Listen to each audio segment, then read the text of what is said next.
Alors, ici j'avais fait un petit récapitulatif des temps, on en a déjà parlé. Hein, donc, InDesign très long, XMPy très rapide.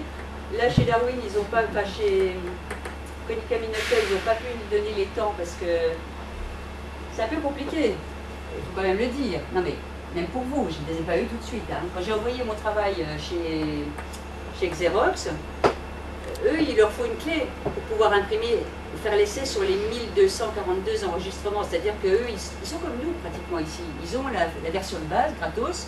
Hein. Et puis, pour pouvoir me fabriquer ça, ils ont dû se connecter à un serveur, et puis avoir une clé, et puis avoir ci, puis avoir ça.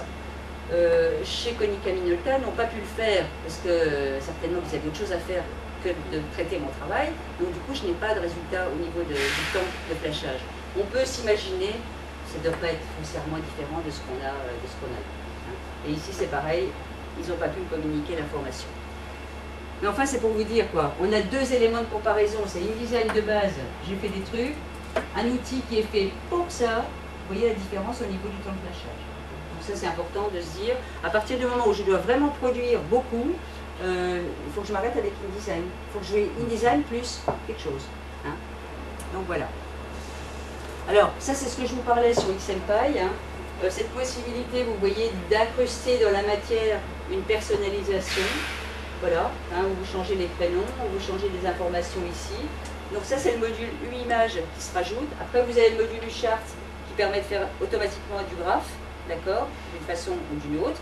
Et une solution plus évoluée qu'on a ici, hein, qui est en fait toute la base, on va dire que c'est cette partie-là, hein, pour être assez simple, et toute cette partie-là, la solution serveur, qui permet donc de travailler par rapport à un site internet et de travailler sur de la newsletter personnalisée, sur du SMS, et de mesurer le retour sur investissement. Ça demande des développeurs, hein, des gens qui font de la programmation, etc. etc. C'est plus notre métier, mais c'est pour vous dire que si, dans votre démarche de travail, vous vous dites « moi je veux aller jusque-là », c'est aussi ce à quoi il faut penser quand vous investissez dans un outil.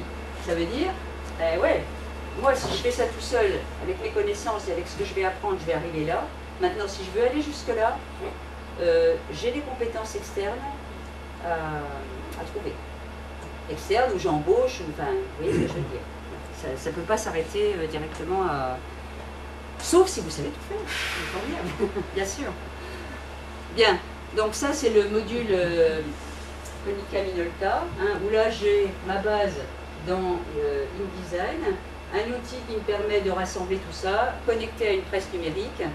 À la limite, ça serait une Xerox, ça serait pareil. Hein, c'est exactement parce que vous le diffusez aussi, je pense, le Darwin. Hein, donc il n'y a aucun souci. Mais vous voyez, c'est beaucoup plus restreint parce que tout ce qu'on avait en dessous, connexion serveur, etc., avec XMPy, on ne l'a pas avec Darwin.